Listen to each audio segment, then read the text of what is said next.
বিশেষ করে বেকার শিক্ষিত বেকাররা, তারা শিক্ষিত বেকাররা ভাতা পাবেন। আমাদের বাংলাদেশের কোটি কোটি বেকারদের কর্মসংস্থান সৃষ্টি হবে। বাংলাদেশের মানুষ তাদের ভোট অধিকার ফিরে পাবে, গণতান্ত্রিক অধিকার ফিরে হবে। সকল সম্প্রদায়ের মানুষ তাদের নিজ নিজ ধর্ম নিজ নিজ অবস্থান থেকে পালন করতে পারবে। কোন সংঘাত সহিংসতা থাকবে না। আমরা সেই রাজনীতিতে বিশ্বাস করি।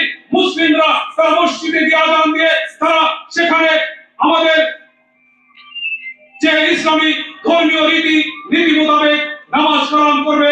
আর হিন্দু সম্প্রদায়ের ভাইরা তারা মন্দিরে গিয়ে তারা তাদের পূজা অর্চনা করবে। অন্যান্য সম্প্রদায় স্বাধীনভাবে তারা তার ধর্ম পালন করবে। আমরা সেই একটি সমৃদ্ধির বাংলাদেশকে গড়ে তুলতে চাই। সেই কারণে দেশপ্রেমিক জনতা জনাব তারেক রহমানকে আগামী দিনের নির্বাচনে ধানের শীষ প্রতীককে সমস্ত বাংলাদেশে বিজয়ী লাভ করে যশোর ৪ নির্বাচনী এলাকায় ধানের শীষ প্রতীককে বিজয়ী করে জনাব তারেক রহমানের হাতে উপহার হিসেবে আমরা